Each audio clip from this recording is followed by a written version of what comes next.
So I titled the video "The Strongest Man," surprised everyone, and you actually proved today that you are the strongest man. I thought I was gonna have a lot of the other players say, "Nah, you're not the strongest," but it's definitely evident. Funny part is, I was watching Last Chance U last night, randomly trying to just figure out new ways to implement videography skills. So I'm just studying. Yeah. I'm on the phone with Dylan Edwards, and he said, "Nah, bro, Chance went to Indy." Yeah. I'm like, "No, he didn't." Yeah. But come to find out, JB retweeted it last night, so you did go to Indy. Yeah. That's funny. You got to be the only player to have gone to two schools that had two major docs that made, waves in the sports community. Right. So you're used to cameras, first off, but as far as the strength and everything, that means you've definitely been working. So talk about your just journey. So you talked about the school you came from a little bit, but how was it playing at Indy? That wasn't the last school you went to, right? No, Indy. Yeah, UIW was the last school I went to. I played here last year, of course, but Independence, man, it was an experience. I'd say, met a lot of my best buddies there, and man, it's like you don't have anything and you make fun of everything. So coming from Kansas, was Indy ever on your list of schools that you wanted to go to? Honestly. A little bit.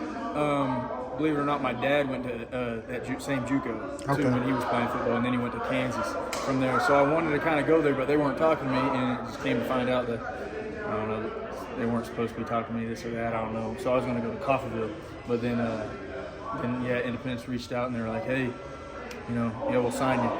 But I was only 195 pounds when I went there, and just went there and man, just started working, trying to learn how to play football because I didn't know shit when I went there. So it was a lot, to just adjust with, when you go to JUCO, man, you're going to play with guys that are Power 5, bounce backs, and you got guys that aren't even have the opportunity to play Power 5, so it's a big mix of everything. And so that's what I was trying to do. That's what I was trying to do. But, so it was just, for me, the biggest thing was just learning how to play football and learn where to fit in how football really worked at that JUCO. And, we did a lot of things that a lot of people couldn't do, like just mentality-wise.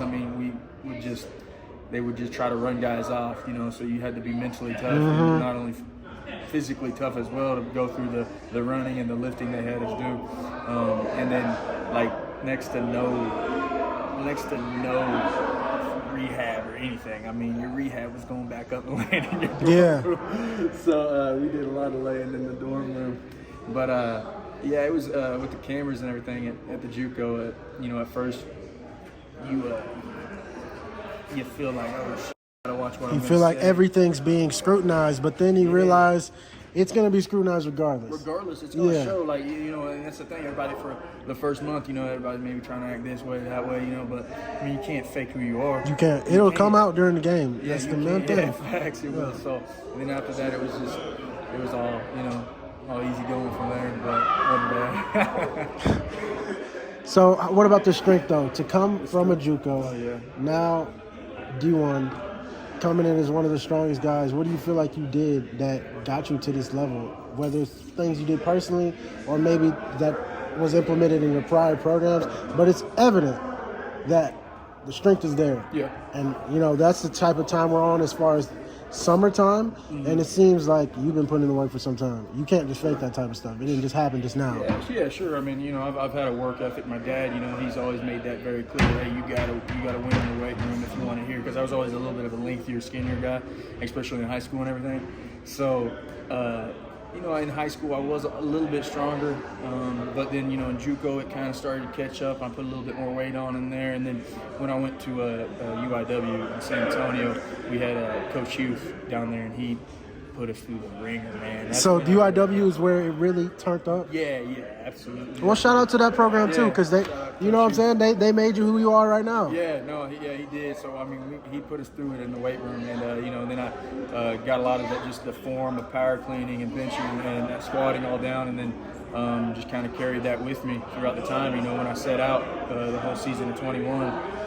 Why was that? Was that COVID? No, it was kind of in between that. We were trying to do some games. I tore my shoulder last game, and then I knew I wanted to leave UIW and move on because there was some coaching changes and stuff. So I jumped in the portal, and nobody wanted me because I tore my labrum and bicep tendon. So for the whole season of 21, I sat out, and you know, I had to kind of do some rehab on my own and everything, and it was just it was a hard situation, but you know, made it through, keep pushing through. You know, I mean, you can sit around and feel sorry for yourself, but that ain't gonna do shit for you. Nope. You know, so once I got healed up, and I just kept hitting the weights. You know, I was like, all right, I got to get my weight back up, but wasn't really able to. I came in here last year around 240, a lot lighter than I wanted. So you were here last year? Yes. So that's one thing that I knew. I saw on Instagram, Yeah. but that's one thing I wasn't remembering. You were here last year. Yeah. So that plays a big part too. So you came in from a JUCO, from another university as well. Then the big opportunity you get, it's not the season you want at all. No. So I know at Indy y'all were winning, kind of. Yeah. UIW y'all were winning too. Yeah. So to come from winning, even at a level that you're not happy with, to now getting to where you felt like I'm here, to not have the season you wanted, how did that leave you feeling at the end of it all? At the end of it all? Or even in it, it's just like it doesn't feel like how you thought it would. Oh, no. I mean, it's definitely, I'll say this. You know, coming from programs, especially JUCOs, and then, you know, a smaller FCS school, you don't have a lot of the things that you do here. And by a lot, I mean most of the things you do here. So I was really grateful to have the opportunity, you know, the cold and hot. No cold toes, buddy. Yeah, all of that stuff. I mean, You got a dorm bed. Yeah, we got a cattle trough outside. Yeah. Oh, yeah, we seen that. So, but everybody's been in one of them eventually. But and just having a locker room and the food and all that stuff, it was a good experience, you know. And then once we started losing, we're like, it's hard to like get everybody motivated to show up every single day and do the same thing every day and expect a different outcome. And it just wasn't clicking, man. I don't know. You know, you just gotta. I don't regret it. I definitely think it made something out of me. You know, made me enjoy a good team. You know, and camaraderie. Yeah. You that was perfect. So, yeah, man.